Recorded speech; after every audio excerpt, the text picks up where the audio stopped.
बिस्मिल्लाहिर्रहमानिर्रहीम। अस्सलामुअलैकुम नाजरीन, तारीख की दुनिया में खुश आमदीद। मुझे डॉक्टर अली कहते हैं और आज तारीख के झरोकों से हम अल्लाह ताला के शहीद से उस वादे की सच्चाई का जिक्र करेंगे कि जिसमें अल्लाह ताला ने फरमाया है कि शहीद मरता नहीं बल्कि जिंदा रहता है। पाकिस्तान के शहीद फौजी जवान की जब 6 महीने के बाद कब्र कुशाई की गई तो दुनिया ने क्या मंजर देखा, जानकर आपको दीन इस्लाम की सच्चाई पर दिल मजीद पुख्ता हो जाएगा। वीडियो की तफसील में जाने से पहले हमारे चैनल को सब्सक्राइब कीजिए और बेल आइकन को जरूर दबा दीजिएगा ताकि हमारी आने वाली खून गरमाने वाली वीडियो सबसे पहले आप तक पहुंच सकें।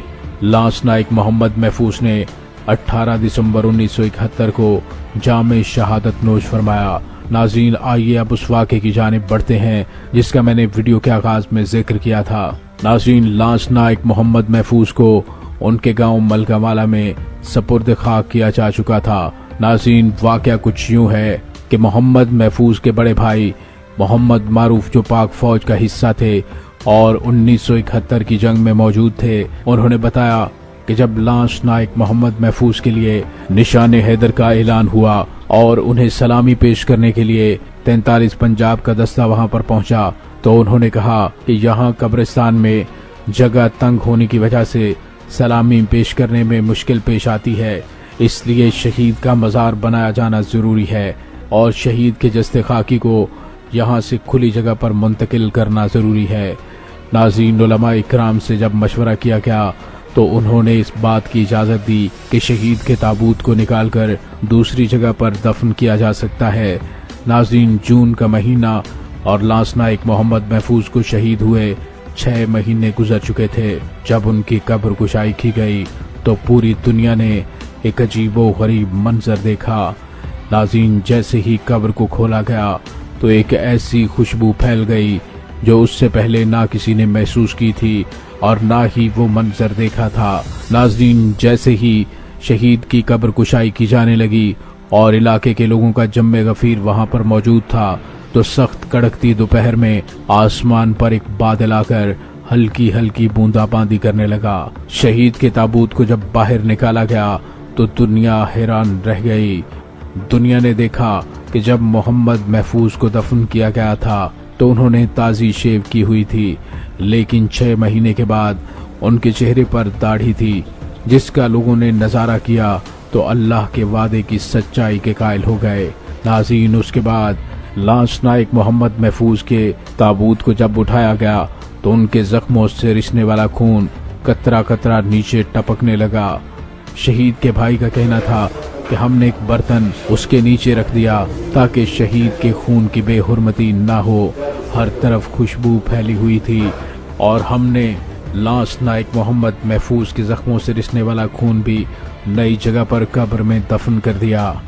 नाज़रीन, ये है अल्लाह का वो वादा कि शहीद जिंदा होते हैं, उन्हें मुर्दा मत कहो, वो अपने रब के हाथ से रिज्क पाते हैं, बस तुम्हें उनकी जिंदगी का शऊर नहीं है। और इसका नज़ारा पूरी दुनिया ने किया। नाज़रीन, ये वाक़या है मगरबी महाज पर 17 दिसंबर 1971 को शाम 7:30 बजे जंग बंदी पर अमल होना शुरू हो चुका था, मगर रवायती दुश्मन अपनी रवायती मक्कारी और फरेब का सहारा लेकर ज्यादा से ज्यादा इलाके हिथाने के चक्कर में था। इसलिए दिन के 2 बजे ही उसने पाकिस्तानी इलाकों में मौजूद फौजी दस्तों पर गोलाबारी शुरू कर दी। शाम 5:30 बजे से थन्नी कोडालो और कंजरी गांव तक गोलाबारी का दायरा बढ़ा दिया गया।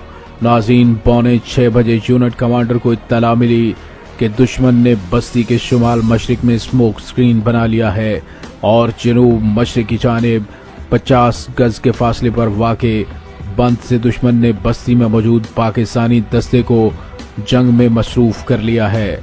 लम्हा बलम्हा गोलाबारी में शिद्दत आती जा रही थी और वक्ती तौर पर पाकिस्तानी जवान दिफाई मोर्चों में चले गए। 6:30 बजे दुश्मन शुमाल मशरिक की जानिब से राजबाग के रास्ते बस्ती में दाखिल होने में कामयाब हो गया। पाकिस्तानी दस्तों में बाहमी राबिता टूटने के बावजूद जंग जारी थी। रात 9 बजे दुश्मन पुल कंजरी पर कब्जा करने में कामयाब हो गया। बस्ती पुल कंजरी को भारतीय कब्जे से आज़ाद करवाना पाक फौज के जवानों के लिए एक चैलेंज बन चुका था। चुनांचे उस इलाके की दिफा की जिम्मेदारी 43 पंजाब के सुपुर्द थी।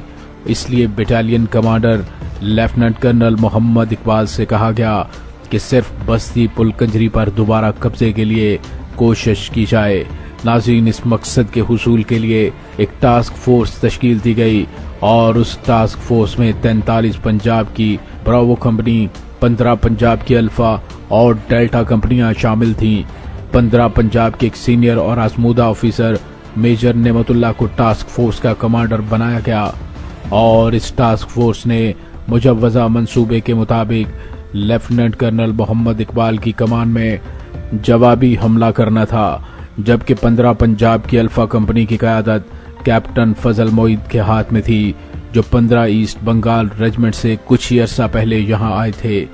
उनको मुजव्वज़ा मंसूबे के बारे में ज़्यादा इल्म नहीं था। सिर्फ 2 घंटे के नोटिस पर उन्हें हमले के लिए तैयार होना पड़ा। प्रोग्राम के मुताबिक 4:30 बजे दुश्मन के खिलाफ कार्रवाई का आगाज होना था। फॉरवर्ड कमान पर पहुंचकर मेजर नेमतुल्लाह ने डेल्टा कंपनी को हमले के लिए चुना और अल्फा कंपनी को रिजर्व के तौर पर रखा। डेल्टा कंपनी को यह फरीजा सौंपा गया कि वो नाले के साथ एडवांस करेगी और गांव के शुमाल मगरिब में वाक़े खुश्क तालाब के पास तरतीब-ए-गाह के इलाके में जमा होकर शुमाल मगरबी समत से हमलावर होगी।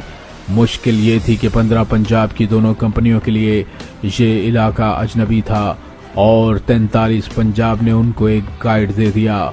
नाज़रीन, 43 पंजाब की दोनों पलटूनों ने शुमाल और जनूब जानिब से बस्ती पुल कंजरी को घेरे में लेकर ठीक 4:30 बजे अपनी कार्रवाई का आगाज कर दिया, ताकि दुश्मन के रद्द अमल से उनकी तादाद, असलहे और बस्ती में मौजूदगी मालूम करने के साथ साथ उसकी तवज्जो मुजव्वज़ा मंसूबे से हटा दी जाए।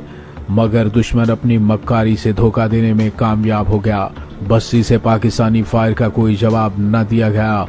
अलबत्ता 500 गज शुमाल मशरिक की जानिब से उसने तोपखाने और खुदकार हथियारों से फायर शुरू कर दिया। इससे उस ख्याल को तकवीयत मिली कि अव्वल तो बस्ती में दुश्मन नहीं है, अगर वो है भी तो मुकाबले की सकत नहीं रखता।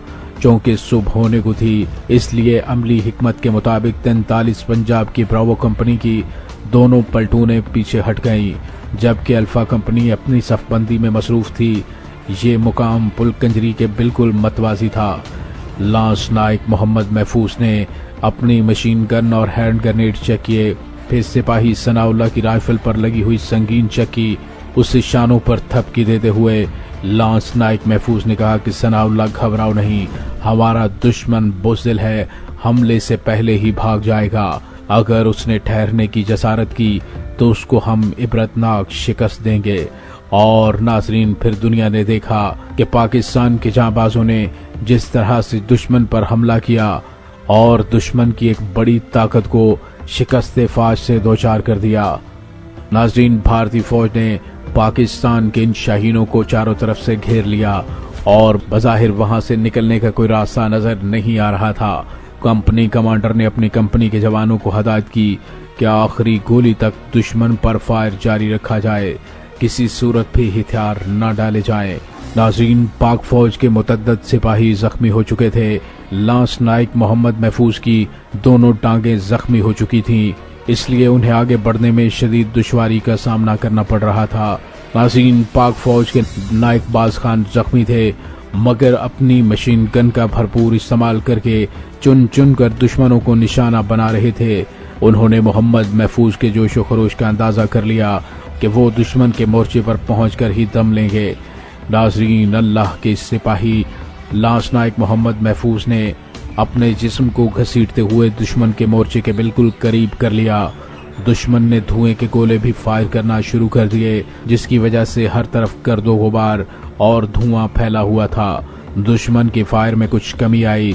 मोहम्मद महफूज ने अपनी गन उठाई और खड़े होने की कोशिश करने लगे। नाजरीन, इसी असना में तोप का एक गोला उनके करीब आकर जबरदस्त धमाके से फट गया। मशीन गन महफूज के हाथों से गिर गई।